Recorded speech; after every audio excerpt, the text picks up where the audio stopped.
Yeah.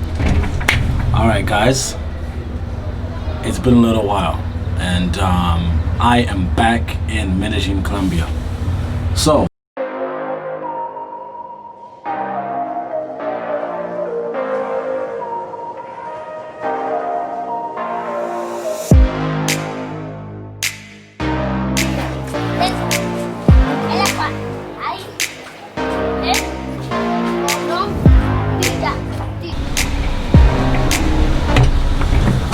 okay, guys, back in Colombia. So let's talk about a few things. Why, first of all, before I actually start, let me say thank you for clicking onto this video. This video is going to be about coming back to Colombia, or coming to Colombia for the first time. We're going to talk about why, first of all, I came back, how I was able to come back, and where I'm staying, and what I've been doing so far since I've been back.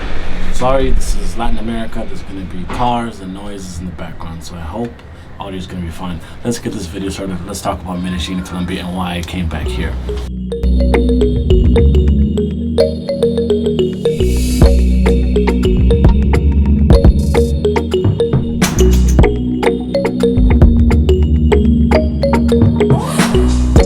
Okay, so I'm going to try to keep this video as short as possible since it is my first video back, and I just want to give you guys a few points to leave with.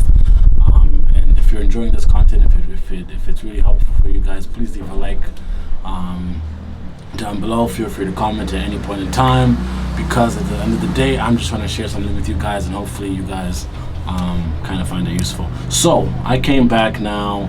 I believe it was I came to Medellin on the 7th of October. Right now it's the 17th, so it's been about 10 days. So how did I get back into Colombia? One thing you have to know about coming back into Colombia is that it's not so easy.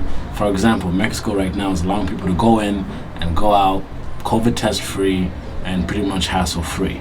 You don't have to quarantine, you don't have to do much.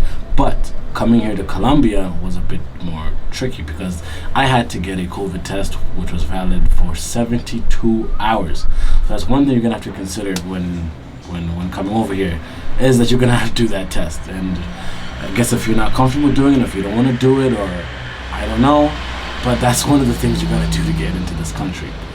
Second of all, why did I come back?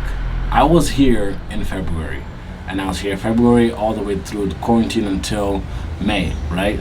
So for me, it sucked that I came here into Colombia and didn't get a chance to actually travel and do things and actually see the country, because this country is amazingly beautiful. So another thing I think you guys might need to know or might find useful is that traveling here in Colombia right now, the same way you might have before, the same way you would think of doing it before, in terms of hostels and stuff like that, is a little bit more difficult.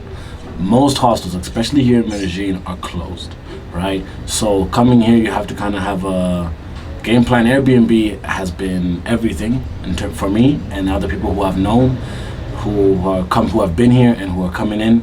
Airbnb is the way to go. So I think those are the three crucial things you guys have to know.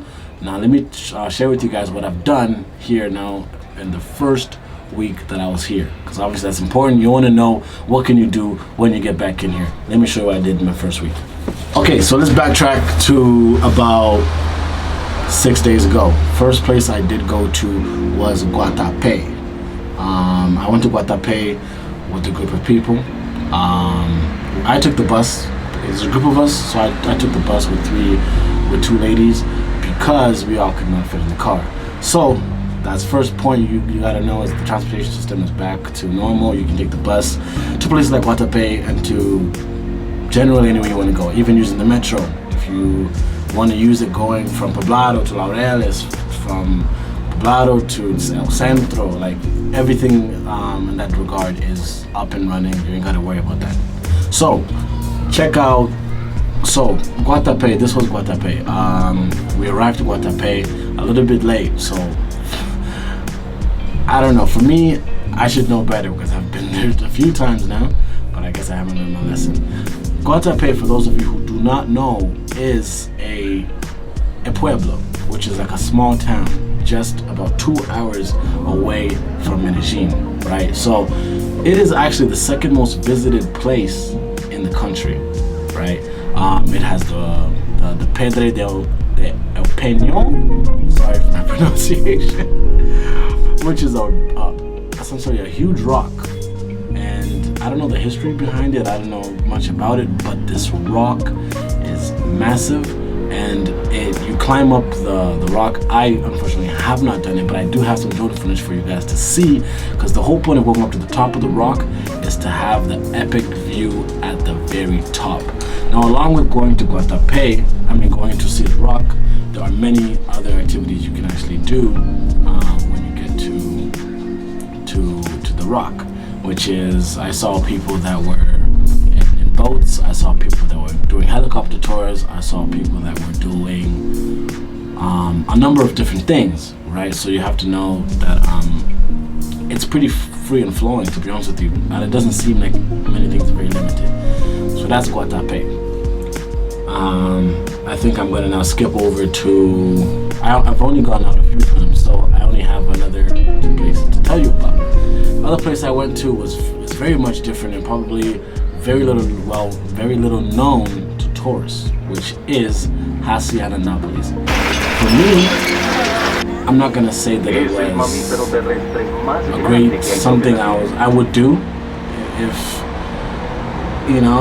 I ended up doing it just by coincidence. Right? I was told about it by a friend, and so we went. So first thing I gotta tell you is Hacienda Nápoles used to be, was built and owned by Pablo Escobar. So I guess he bought animals, and African animals from Africa probably, and brought them here to Colombia. So now this is now turned into a public space.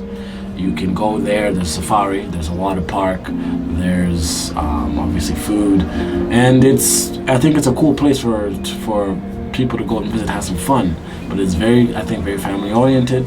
So if you're into that type of thing, then maybe it could be cool for you. The other place I went to is just 3 kilometers away from Hacienda Nápoles.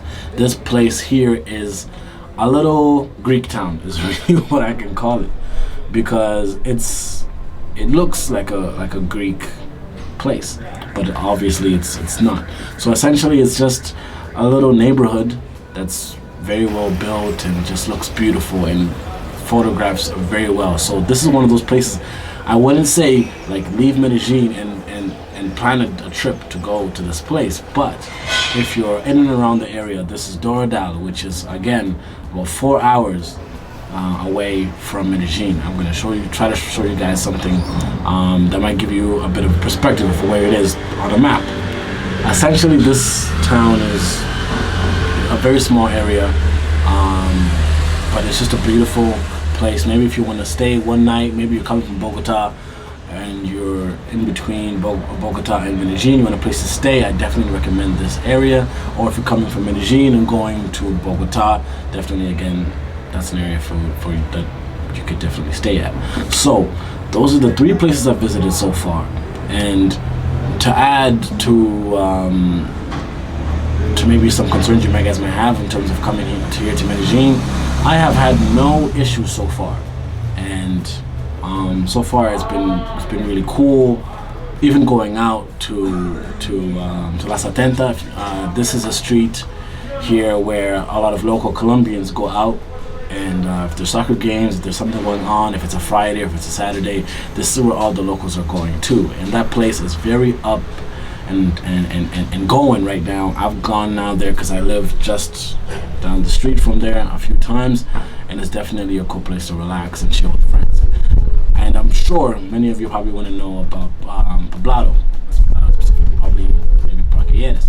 I've gone there, I think about twice, and the vibes are cool. There's people there. The clubs are open, the bars are open, so it almost feels like normal. So listen, I think this is all I'm gonna say for this video here. I'm back in Colombia, and I have more videos that I have to share with you guys. I've been hanging out with friends, getting their perspective that I want to share with you guys on this channel. We're gonna talk about, you know, what are they doing here, how are they able to stay, how are they getting apartments, where are they living, stuff like this.